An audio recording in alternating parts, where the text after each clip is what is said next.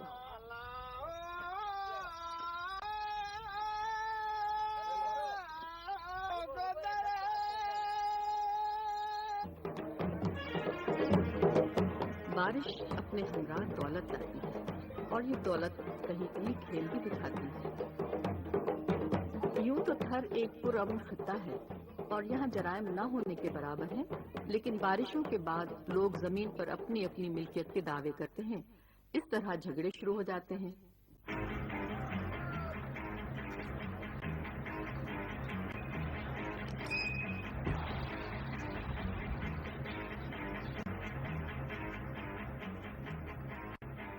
یہ سب اس وجہ سے ہوتا ہے کہ یہاں پر زیادہ تر زمین کا سروے نہیں کیا گیا۔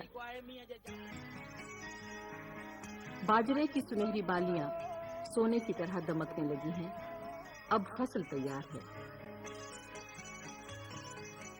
یہ دن تھریوں کے لیے روز عید ہے۔ یہ عید ان کی زندگی میں کئی برس بعد آتی ہے۔ ایسے میں لبوں پر بے ساختہ گیت مچلنے لگتے ہیں۔ وہ گوری ہے یا کالی، مجھے اس سے کوئی سروکار نہیں، میں تو بس یہ جانتا ہوں کہ میں اسے ٹوٹ کر چاہتا ہوں۔ اجناس کا رخ اب مارکیٹ کی سمت ہے۔ تھریوں کی آمدنی کا بڑا حصہ ساہوکار نگل لیتے ہیں۔ انسان قحط سے دور بھاگتا ہے، ساہوکار قحط کا انتظار کرتے ہیں۔ قحط کے زمانے میں تھریوں کے مال مویشی آہستہ آہستہ ختم ہونے لگتے ہیں۔ مٹھی بھر خوراک کی مہنگے داموں ملتی ہے۔ ایسے میں ساہوکار اپنی تجوریاں کھول دیتے ہیں۔ تھری بھاری سود پر قرض لینے پر مجبور ہو جاتے ہیں۔ گھر میں ریت اٹھتی ہے، ساہوکار کے گھر میں خون برستا ہے۔ قالین بافی تھر کی سب سے بڑی گھریلو صنعت ہے۔ بڑے تاجر کھڈی لگانے کے لیے قرض دے کر جال پھیلاتے ہیں۔ قرض اتارنے کے لیے اس خاندان کے بچوں سے بیگار لی جاتی ہے، کیونکہ بچوں کی نازک انگلیاں عمدہ قالین تخلیق کرتی ہیں۔ چند سکوں کے لیے بچوں کا بچپن چھین لیا جاتا ہے۔ قرض ہے کہ اتارے نہیں اترتا، ایک نسل سے دوسری نسل پر منتقل ہوتا رہتا ہے۔ تھری خوشی کے زمانے میں غموں کو بھول جاتے ہیں۔ اچھی فصل کے بعد ایک اور موسم آتا ہے، ملن کا موسم۔ تھر میں خاندان ہی میں شادیوں کا رواج ہے، اس لیے بر ملنے میں کوئی مشکل نہیں ہوتی۔ لڑکے اور لڑکیاں بچپن ہی سے منسوب کر دیے جاتے ہیں۔ رقم آتی ہے تو سوئے سپنے جاگتے ہیں۔ بارش کے انتظار میں شادیاں بھی روک دی جاتی ہیں۔ بارش کی پہلی فوار پڑتے ہی ملن کی شہنائیاں بجنے لگتی ہیں۔ شادی کے دن دولہا گھر پر تیار ہوتا ہے۔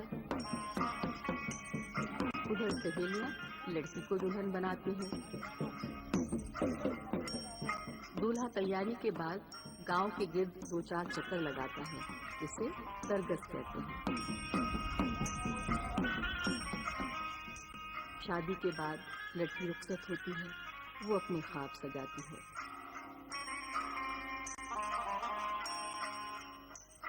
تھریوں کو معلوم ہے کہ یہ موسم بہار بھی چند روزہ ہے۔ انہیں بہار میں بھی خزاں کی آہٹ سنائی دیتی ہے۔ تھری پانی بہت سنبھال کر خرچ کرتے ہیں۔ مویشیوں کے لیے چارہ بھی ذخیرہ کر لیتے ہیں۔ عام باشندے باجرے کو فروخت نہیں کرتے، وہ گوار کی پھلی کو بھی برے وقتوں کے لیے ابال کر سکھا لیتے ہیں۔ تھری کڑے دنوں کی آزمائشوں سے واقف ہیں۔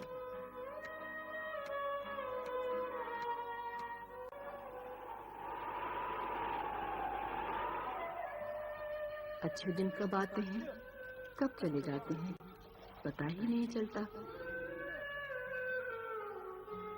صحرا پھر جلنے لگتا ہے۔